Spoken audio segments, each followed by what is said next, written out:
on the evening of June 5th, 1944, at Greenham Common Airfield, United Kingdom, after meeting with the troops of the 101st Airborne Division, who were themselves about to embark on their task of liberating Fortress Europe.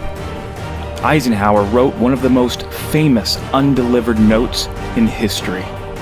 It's known today as the "in case of failure" note. It began like this: "Our landings have failed to gain a satisfactory foothold, and I have withdrawn the troops. My decision to attack at this time and place was based upon the best information available.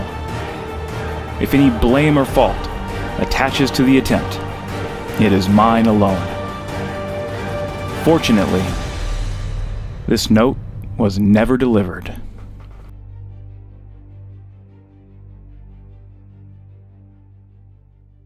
So how do you pick a single hero from history on a day with thousands of heroes?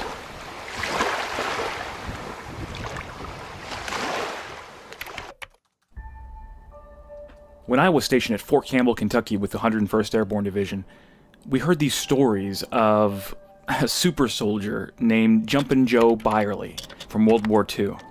I had to find out more. My search led me to a sleepy little tourist town along the shores of Lake Michigan called Muskegon. And it's nestled here, hugging this amazing shoreline. The USS Silverside Submarine Museum, home to a fully intact Gato-class World War II submarine. But for our purposes, home to an exhibit dedicated to Jumpin' Joe Beyrle.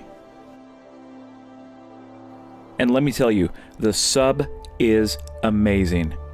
But that's not why we're here.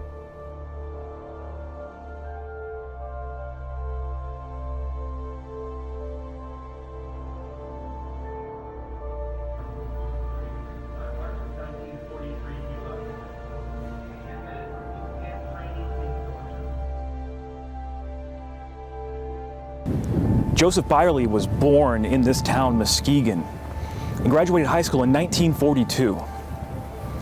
He had a full scholarship to Notre Dame, but instead joined the Army and decided he wanted to jump out of airplanes. The Army quickly put him in the 506th Parachute Infantry Regiment with the 101st Airborne Division, my same unit. Beyrle performed a number of missions before D-Day in May of 1944. He jumped into France and supplied gold to the French resistance.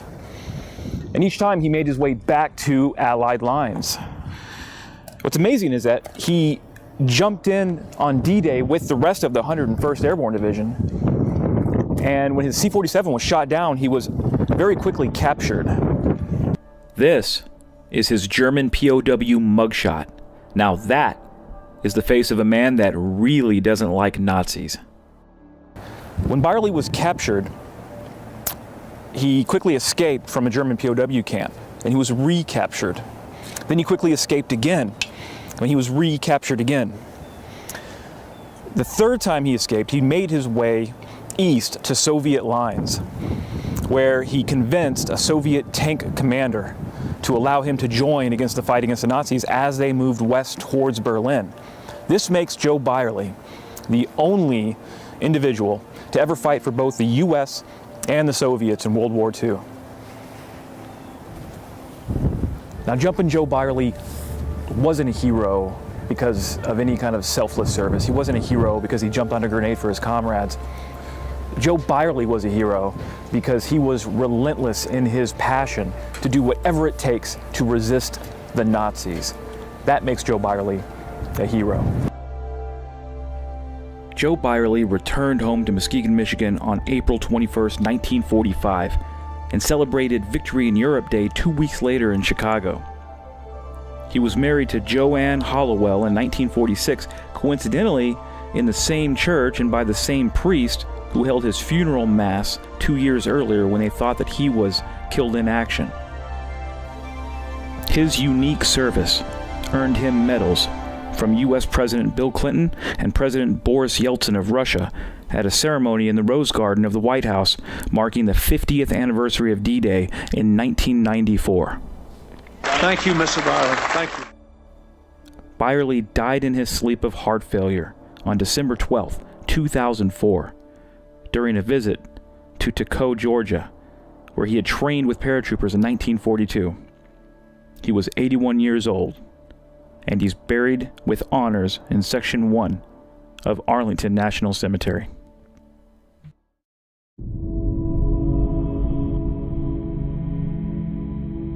As I leave the museum, there's one more place that I feel compelled to go.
Thank you, Joseph Beyrle, and the men and women everywhere that have laid down their lives upon the altar of freedom.